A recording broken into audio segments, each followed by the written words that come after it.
Hello, friends. I'm sharing my journey to inspire anyone who has been struggling to achieve their desired score, either PT or IELTS. For last couple of years, I has been struggling to achieve my desired score, especially in speaking. My speaking score was stuck up in 40s. In IELTS and PT, I already nearly attempt 6 to 7, and finally, when I was all about to give up, I came to know about Trupeshwar and Hiral ma'am.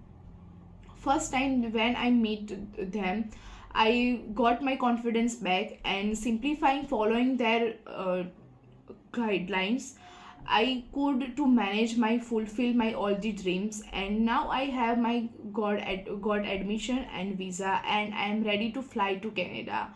All I intend to say that is never give up on your dreams and passion. Success will follow you. And I am so thankful to Trupeshwar and Hiral ma'am who inspired me, and they give me confidence back, and wish you all the best for your future.